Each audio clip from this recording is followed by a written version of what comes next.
చూస్ country delight, live better. ఇప్పుడే country delight app ని download చేసుకోండి. కానీ ఎందుకు ఇప్పుడు జబర్దస్త్ నుంచి బయటకు వచ్చావు, మంచి రైటర్ నువ్వు Mahidhar. First of all artist అనేది పక్కన పెడితే మంచి రైటర్.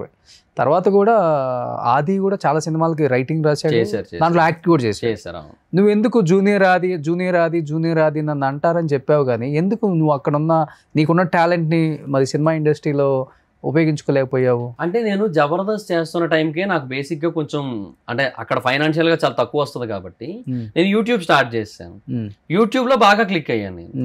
యూట్యూబ్లో బాగా మనీ రావడం మొదలుపెట్టింది. So I'm getting good money from, అంటే ఒక స్టార్ట్ చేసిన ఒక 1 year నుంచే మంచి మనీ రావడం, మంచి ఇన్కమ్ రావడం మొదలుపెట్టింది నాకు. ఓకే. సో ఇంకా ఒకనొక టైంలో ఏమనిపించిందంటే నాకు ఎప్పటి నుంచో మొదటి నుంచి కూడా బిజినెస్ మీదే ఉండేది నా మైండ్.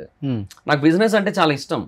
బికాజ్ నేను ఏమని నమ్ముతానంటే, ఇప్పుడు మొన్న రీసెంట్ గా రిచ్మండ్ విల్లాస్ ఎక్కడో న్యూస్ చూశాను, 2,30,00,000 పెట్టి ఒక laddu కొన్నారని.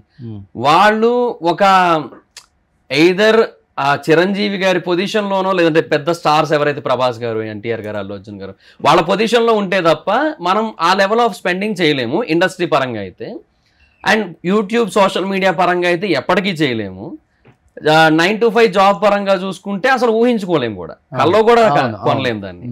So where the money comes అంటే బిజినెస్. సో బిజినెస్ లోనే అంత డబ్బు ఉంటుంది. సో బిజినెస్ లో ఏంటంటే కస్టమర్స్ కి, అంటే గెస్ట్స్ అంటారు ఇప్పుడు, కస్టమర్స్ అనకుండా, బట్ ఏమో what ever it is customers అనేది నా మైండ్ లో ఎప్పుడు ఉంటుంది. కస్టమర్స్ కి ఏదైతే నీడ్ ఉందో, నెసెసిటీ ఉందో దాన్ని మనం ఫుల్ఫిల్ చేయగలిగితే విల్ గెట్ మనీ. సో అంతే కదా. సో ఇదే నా మైండ్ లో ఉండి బిజినెస్ మీదే ఇంట్రెస్ట్ ఉండేది ఎప్పటి నుంచో. అందుకని ఇక్కడి నుంచి వెళ్ళిపోయా ప్యాకప్ ఇంకా హైదరాబాద్. ఇంకా ఎలాగో వెళ్ళిపోయాను కాబట్టి ఇంకా హైదరాబాద్ నుంచి కూడా షిఫ్ట్ అయిపోయి వైజాగ్ వెళ్ళిపోయాను. మరి ఇంత రైటింగ్ స్కిల్ ఉంది, అంత చంపేసుకున్నావా? అప్పుడప్పుడు ఉపయోగించుకుంటున్నావు ఎక్కడన్నా ఏదన్నా సినిమా? అంటే ఇప్పుడు actually movie reviews, Bigg Boss reviews ఏవైతే చేస్తుంటానో వాటిని నేను చాలా ఎంటర్టైనింగ్ గా చేస్తుంటాను యాక్చువల్లీ. సో ఎందుకు అంటే నాలో ఉన్న ఆ స్కిల్ వల్లే, ఆ రైటింగ్ స్కిల్ వల్లే. ఎందుకంటే ఆల్రెడీ ఆ కామెడీ యాంగిల్, ఆ రైటింగ్ ఏదైతే ఉందో దానివల్ల నేను చాలా ఎంటర్టైనింగ్ గా చేయగలుగుతుంటా. డైలాగ్స్ ఎప్పటికప్పుడు రాయగలుగుతుంటా, దాంట్లో వచ్చేస్తుంటాయి నాకు ఫ్లోలో, అక్కడ వాడుతుంటా. బట్ బయట అయితే ఎక్కడా లేదు. ఓకే. సో తర్వాత కూడా జబర్దస్త్ నుంచి ఏం కాల్ రాలేదు, రైటర్ గానే చేయండి మీ రైటింగ్ చాలా బాగుంటుంది? కాల్ ఏం రాలేదు. బట్ ఇంకా 1 year తర్వాత ఆ రోజు జరిగిన దానికంటే ఇంకా వరస్ట్ ఇన్సిడెంట్ జరిగింది. అప్పుడు ఫస్ట్ నేను వెళ్ళిపోవడానికి రీజన్ గా చెప్పింది జరిగిన తర్వాత ఇంకా వరస్ట్ ఇన్సిడెంట్ ఒకటి జరిగింది. అదేంటంటే, అంటే నాకు వాళ్ళు ఎందుకు అప్పుడు అలా చేశారో నాకు తెలియలేదు. తర్వాత తెలిసింది ఏంటంటే, నేను బయటకు వచ్చిన తర్వాత నాకు యూట్యూబ్ ఛానల్స్ ఉండడం వల్ల అప్పట్లో ఫ్యాక్ట్స్ ఛానల్ కూడా ఉండేది. సో దాంట్లో Q&A about shows, question and answers about shows అని చెప్పి కొన్ని వీడియోస్ చేశాను. అంటే అడిగేవారు చాలా మంది, అన్న నువ్వు షోస్ చేసి వచ్చావు కదా, నీకు తెలుసు కదా, ఇట్లా కొన్ని క్వశ్చన్స్ అడిగేవారు. లైక్ క్యాష్లో పైనుంచి పడే ప్రాపర్టీస్ అన్ని రియలా, నిజంగా అని పగలగొట్టేస్తారా, ఆ డబ్బులు గెలిస్తే వాళ్ళకి ఇస్తారా, ఇట్లాంటి కొన్ని ఉన్నాయి కదా, అవి అడిగారు. అండ్ జబర్దస్త్ షోలో కట్స్ ఉంటాయా, లేదా డైరెక్ట్ సింగిల్ టేక్ చేస్తారా, జడ్జెస్ మధ్యలో డైలాగ్ వేస్తారు కదా, స్పాంటేనియసా లేదంటే మీరు రాసిస్తారా, ఇట్లాంటి కొన్ని ఉంటాయి కదా, వాళ్ళు అడిగారు, నేను చెప్పా. సో ఆ షోస్ మీద నేను వీడియోస్ చేయడం వాళ్ళకి నచ్చలేదంట. ఓకే. సో నేను ఒక 5 వీడియోస్ చేస్తే ఆ 5 వీడియోస్ని యాక్చువల్గా ఈటీవీ వాళ్ళు బ్లాక్ చేశారు కూడా. తర్వాత ఫర్దర్గా అవి ఇంకా బయటకు కనబడకుండా బ్లాక్ చేయించారు కంప్లీట్గా. సో నేను అలా చేయడం వాళ్ళకి నచ్చలేదంట. అందుకని వాళ్ళు ఏం చేశారంటే, నేను ఒక రోజు జబర్దస్త్కి వెళ్ళాను, ఎక్స్ట్రా జబర్దస్త్కి వెళ్ళాను ఫస్ట్. అందరితో మాట్లాడాను, కలిసాను, అయిపోయింది. తర్వాత జబర్దస్త్ అంటే నేను వైజాగ్ వచ్చేస్తున్నాను కదా, అందరిని ఒకసారి కలిసి వెళ్ళిపోతే బాగుంటుంది కదా అనేసి వెళ్ళా. ఎక్స్ట్రాకి వెళ్ళాను, అందరినీ కలిశాను, మాట్లాడేసాను, వచ్చాను. మళ్ళీ నెక్స్ట్ జబర్దస్త్ షెడ్యూల్ ఉంది, దానికి వెళ్ళినప్పుడు అసలు చాలా, అంటే ఫస్ట్ ఎవరు కనీసం ఎందుకు వచ్చాడు అన్నట్టే మాట్లాడారు. తర్వాత నేను చంటన్నతో కలిసి మాట్లాడి లంచ్ టైంకి వెళ్ళాను నేను దగ్గర. సో నోకరాజు అన్నాడు, అన్న లాస్ట్ పార్టీ ఇవ్వచ్చు కదన్నా అంటే, సరే నేను అందరికీ బిర్యానీ ఆర్డర్ పెట్టాను, తింటున్నాము. ఎగ్జిక్యూటివ్ రాజు గారు వచ్చి డోర్ తీసి సీరియస్గా, మహిదర్ నువ్వు వెళ్ళిపో అర్జెంట్గా ఇక్కడ నుంచి, ఇక్కడ ఉండొద్దు అన్నారు. సార్ ఏమైంది సార్ అంటే, అవన్నీ నీకు అనవసరం, వెళ్ళిపో ఇక్కడ నుంచి, నువ్వు ఇక్కడ ఉండొద్దు అన్నారు. సరే సార్ ఓకే, తింటున్నాను, తినేసి వెళ్ళిపోతాను సార్. అదే త్వరగా తినేసి వెళ్ళన్నారు. సార్ ఏమైందో మాకు ఎవరికి అర్థం కాలే. చంటన్న ఉన్నాడు కానీ ఆయనకి ఏమో షాక్ అయ్యి చూస్తున్నాడు, ఆయన కూడా ఏంది మాట్లాడుతున్నారు వీళ్ళు అని చెప్పి. అయిపోయింది. సరే ఏమైందో తెలియదు మరి నాకు, సరే వెళ్తానులే, వాళ్ళు ఎందుకు హర్ట్ అయ్యారో మరి నాకు తెలియదు కదా. మేబీ అదే టైంకి నేను అవినాష్ అన్న టీంలో కామెడీ స్టార్స్లో ఒక స్కిట్ చేశా, దానివల్ల ఏమో అనుకున్నాను నేను. సరే అని చెప్పి బయటకు వచ్చాను, వెళ్ళిపోతున్నా.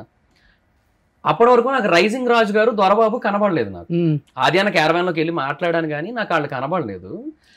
వాళ్ళు అప్పుడు కనపడ్డారు నాకు, ఆ నానకరామ్ కూడా సెట్ ఎదురుగా కనపడ్డారు నాకు. కనపడితే వాళ్ళని ఒక్కసారి పలకరించి వెళ్ళిపోదాం అనుకున్నా.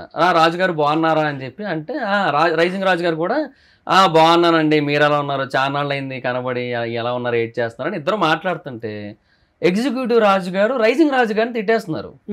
రాజుగారు మీకేం పని పాటు లేదేటండి, ఎవరితో పడితే వాళ్ళతో అలా మాట్లాడుకుంటూ కూర్చుంటున్నారు, ఏ స్కిట్లో చేయాలని లేదా మీకు? ఆయన ఏమో భయపడిపోయి సార్ నాదేమో, అయ్యో నేనేట్ చేశానండి, ఆయన ఏదో పలకరిస్తే మాట్లాడుతున్నాను వెళ్ళిపోతున్నాను అంటే ఇద్దరు వెళ్ళిపోయారు. ఏమైందంటే అలా చేస్తున్నారు అనుకుంటూ నేను వెళ్తున్నా, మీరు వెళ్ళండి సార్ అంటే వెళ్తున్నానండి, వెళ్ళిపోతాను, ఇక్కడే ఉండిపోవడానికి ఏం రాలేదు. నెట్టేస్తారండి, బయటకు తోసేస్తారా? అంటే మాటలతో తోసినట్టే చేశారు ఆల్మోస్ట్. సరే వెళ్తున్నానులేండి, వెళ్ళిపోతానులేండి, ఇక్కడేం ఉండాలండి నేను అనేసి వెళ్తుంటే క్యారవాన్ సైడ్ వెళ్తున్నాను, ఎందుకంటే నా బైక్ అటే పార్క్ చేశాను నేను. అటు ఎక్కడికి వెళ్తున్నారు, ఇటు కదా వెళ్ళాలి బయటకు అన్నాడు. అటు కాదండి నా బండి ఇక్కడ ఉందండి, నడుచుకుంటూ వెళ్ళిపోమంటారా ఇంటి దాకా, బండి ఇక్కడ పెట్టాను పార్కింగ్, వెళ్ళి తీసుకొని వెళ్ళిపోతానులేండి అన్నాను. అది సీరియస్గానే అన్నాను, వెళ్ళిపోతానులేండి బండి ఇక్కడ పెట్టాను నేను అన్నాను. అయితే నేను అటు వెళ్తుంటే మళ్ళీ నాయనకు ఒక అసిస్టెంట్ డైరెక్టర్ పంపించారు. ఆయన బండి తీసుకోవడానికి వెళ్తున్నాడా లేదంటే మళ్ళీ ఇంకెవరైనా క్యారవాన్ దగ్గరికి వెళ్తున్నాడా ఎవరితో మాట్లాడడానికి అని చెక్ చేయించి పంపించారు. ఏందో అసలు అంటే ఏమో కాదు, ఇవన్నీ శ్యామ్ గారికి తెలియదా? ఆయన ఒక మంచి ఐడియాతోనే ఇంతమందికి భవిష్యత్తు ఇద్దాం, మంచి లైఫ్ ఇద్దాం అన్న దాంతో పెట్టారు కదా, ఈ దీప్తి కావచ్చు, శ్యామ్ కావచ్చు. మరి శ్యామ్ గారు చాలా, నేను శ్యామ్ గారిని తిరుపతి ఆ రోజు బెంగళూరు మేమిద్దరం ఫ్లైట్లో వస్తున్నప్పుడు ఒకటే పక్కపక్కన సీట్లు మేమిద్దరం, నేను శ్యామ్ గారితో హైదరాబాద్లో ల్యాండ్ అయ్యే వరకు నేను ఇద్దరం మాట్లాడుతూనే వచ్చాం. షోలు ఏంటి, అసలు డిజిటల్ మీడియా ఎలా ఉంది రోషన్ గారు, బాగుంది సుమన్ టీవీ, నెక్స్ట్ ఏంటి అసలుకి మా షోలు ఎట్లా ఉంది, టాకు అంటే రేటింగ్ మధ్యలో తగ్గింది, ఇప్పుడు ఎలా ఉంది, ఇంకా నేను మంచి మంచి కాన్సెప్ట్స్ అనుకుంటున్నాను, చాలా టాలెంట్ ఉన్న వాళ్ళకి లైఫ్ ఇవ్వాలి, ఇలానే మాట్లాడతారు ఆయన. చాలా చాలా నాకు ఆయన ఐడియాలజీ చూసినప్పుడు నాకు అనిపిస్తుంటుంది చాలా నేర్చుకోవచ్చు ఈ వ్యక్తి దగ్గర నుంచి అని. ఇంత గొప్ప మనిషి ఇంతమందిని ఆలోచించి ఈ విధంగా ప్రొడక్షన్ హౌస్ పెట్టి ఇంతమందికి లైఫ్ ఇస్తుంది, ఎన్ని పక్కన పెడతాం కాసేపు, అది ఎవరు చూడడం.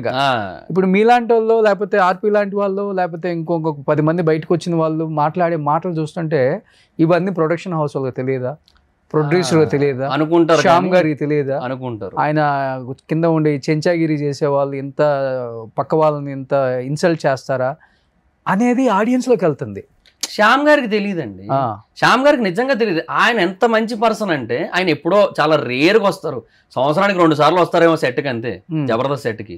వచ్చినప్పుడు నేను బేసిక్గా ఇప్పుడు ఆది అన్న, సుధీర్ అన్న, లేదంటే చంద్రన్న, రాఘవ్ గారు వీళ్ళ రేంజ్ అయితే కాదు నాది. అట్లీస్ట్ నేను ఒక జూనియర్ ఆర్టిస్ట్ అయితే అట్లీస్ట్ వాళ్ళు సీనియర్లు కదా, వాళ్ళని ఫైట్ చేయాలి కదా. అట్లాగా ఏమండి ఈ రోజు వీడికి జరుగుతుంది, రేపు నాకు జరుగుతుంది, ఇదేంటండి అసలుకి మీకు ఎవరు రైట్ ఇచ్చారు, పొమ్మని చెప్పండి. అదే ఇక్కడ ఏదో షూట్ జరుగుతుంది, తర్వాత మాట్లాడుకోండి, మీరు పర్సనల్గా బయటకు వచ్చినప్పుడు మీరు కూర్చోండి అని చెప్పాలి, అంతేగాని ఇక్కడ నుంచి నువ్వు బయటకు వెళ్ళిపో, అర్జెంట్కి వెళ్ళిపో, ఏంది మాట్లాడిన అసలుకి, అదే ఎవరికి ఇచ్చాడు రైట్ అసలుకి.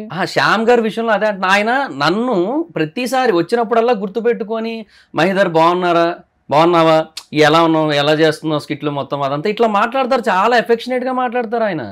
శ్యామ్ గారికి అసలు ఏమీ తెలియదు ఇవన్నీ కూడా, అది పాపకు కూడా, దీప్తి గారికి కూడా తెలియదు. ఇవన్నీ ఆ తర్వాత జరిగేది, ఇదంతా కింద లెవెల్లో జరిగేది మొత్తం. కానీ ఆయనే అన్నారు, నేను అన్నాను ఏమండి లాస్ట్ టైం జబర్దస్త్ ఇష్యూ వచ్చినప్పుడు నేనే అంత చేశాను, మీకు గుర్తుందో లేదో శ్యామ్ గారు అంటే, లేదు రోషన్ గారు గుర్తుంది, మరి ఏంటండి అడగలేదు నన్ను అన్నాను. ఎందుకులేండి అయిపోయింది కదా, ఇంకెందుకు నేను దాన్ని అడగటం అని అడగలేదండి. చూసారా అంటే నేను అన్నాను, అంటే చూశానండి, ఎలా అనిపించిందండి, చాలా బాధపడ్డానండి, నా కళ్ళమ్మటి నీళ్ళు కూడా వచ్చాయి, అంటే ఇంత జరుగుతుందని నాకు నిజంగా తెలియదు వాస్తవంగా. అట్లీస్ట్ వీళ్ళు నా దగ్గరకు వచ్చి మాట్లాడినా కూడా మాట్లాడలేదు, ఇప్పుడు జరిగేవన్నీ కూడా నా వరకు వచ్చుంటే నేను కొంత దీన్ని తగ్గించేవాడినేమో, నాకు తెలియదండి. అంటే నేను బాగుపడాలని కోరుకున్నాను, కానీ షో వల్ల వీళ్ళందరూ. సుమన్ టీవీలో మీ పర్సనల్ అండ్ బిజినెస్ ప్రమోషన్స్ కోసం కింది నెంబర్కి కాంటాక్ట్ చేయండి.